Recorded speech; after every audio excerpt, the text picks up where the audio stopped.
Hello बच्चों, learn with Abha channel में आपका स्वागत है।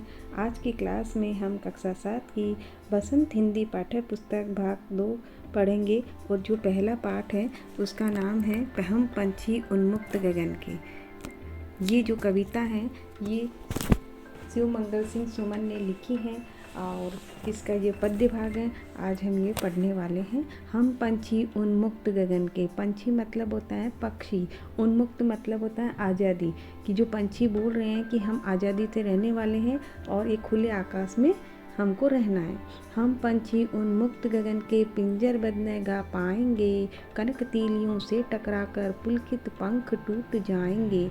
पक्षियों की व्यथा बता रहे हैं और वो बोलना चाह रहे हैं कि हम तो आकाश में उड़ने वाले पक्षी हैं और आज़ादी से रहने वाले हैं। पिंजर बंद न गा पाएंगे, अगर हमको पिंजरे में बंद कर दिया जाएगा तो हम गा नहीं पाएंगे। कनक तीलियों से टकराकर पुलकित पंख टूट जाएंगे। अभी वो आगे ये कह रहे हैं पक्षी कि अगर हमको पिंजरे में बंद रखोगे तो हम कनक तीलियों यानी सोने की जो बनी हुई सलाखें हैं, जो पिंजरे की जो सलाखें उससे टकराकर हमारे जो हर्ष से भरे हुए, जो खुशी से भरे हुए जो पंख हैं वो टूट जाएंगे। इसी तरह से आगे दूसरा पद्य भाग देखते हैं। हम बहता जल पीने वाले मर जाएंगे भूखे प्यासे। हम तो क्या हैं, बहता जल यानी नदियों का पीने वाला पानी है। नदियों से जो बहता जल है उसको हम तो पीने वाले हैं और मर जाएंगे भूखे प्यासे। कई भली हैं कटुक निमोरी कनक कटोरी की मेदा से। अगर हमको पिंजरे के अंदर बंद रखा जाएगा तो हम भूख और प्यास से मर जाएंगे। और आगे ये पक्षी कह रहे हैं कि कई भली हैं कटुक निमोरी, उससे अच्छा तो हमको जो कटुक मतलब कड़वी, जो कड़ी लगने वाली हैं, जो निबोरी हैं, जो नीम का जो फल होता है उसको बोलते हैं निबोरी।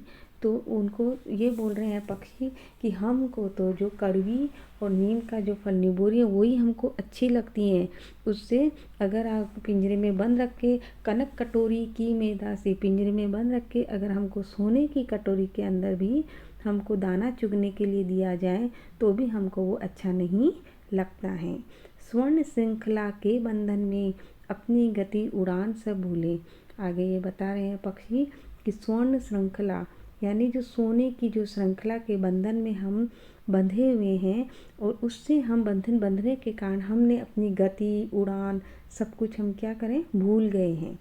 ठीक है, बस सपनों में देख रहे हैं तरु की फुनगी पर के झूले। इस प्रकार पक्षी जो कोरे बोल रहे हैं कि अब तो हम तो उड़ना ही सपनों में देख रहे हैं, क्योंकि तरु की फुनगी, तरु मतलब होता है पेड़, जो पेड़ की फुनगी, फुनगी का अर्थ होता है जो सबसे ऊपर वाली शाखा होती है उसको बोलते हैं फुनगी।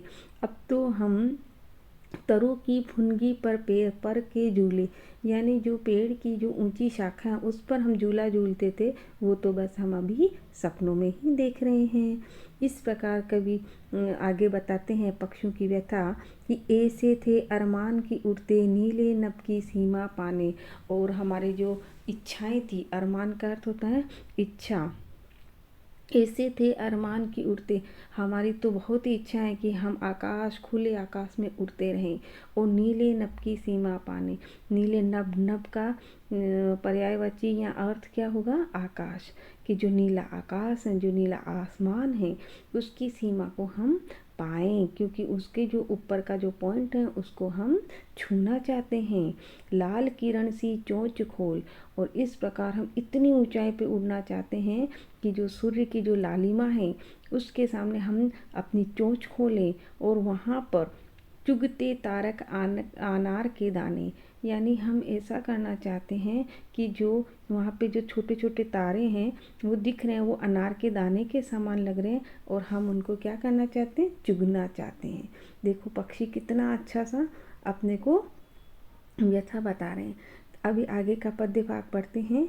होती सीमाहीन क्षितिज से, इस प्रकार वो कह रहे हैं कि हम इतनी ऊंचाई तक उड़ना चाहते हैं, इतनी दूरी तक जाना चाहते हैं जहाँ तक क्षितिज, क्षितिज मतलब होता है जहाँ पर ज़मीन और आसमान का मिलन होता है, वहाँ पर हमको ऐसा दिखाई देता है कि जहाँ पर ज़मीन और आसमान एक लग रहे हैं। उस जगह वहाँ पर वो जाना चाहते हैं। इन पंखों की होड़ा होड़ी इसी तरह से आप देखो, ये जो दिख रहा है इसके अंदर सभी पक्षी एक साथ दौड़ रहे हैं, यानी कि उनमें होड़ा होड़ी लगी हुई है, वो एक साथ दौड़ना चाहते हैं, कंपटीशन है।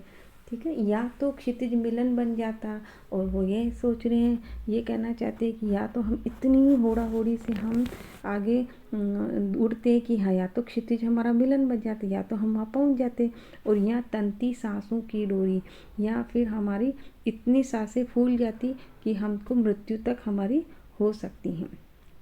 इस प्रकार आगे कह रहे हैं कि नीड़ न दो चाहे टहनी का।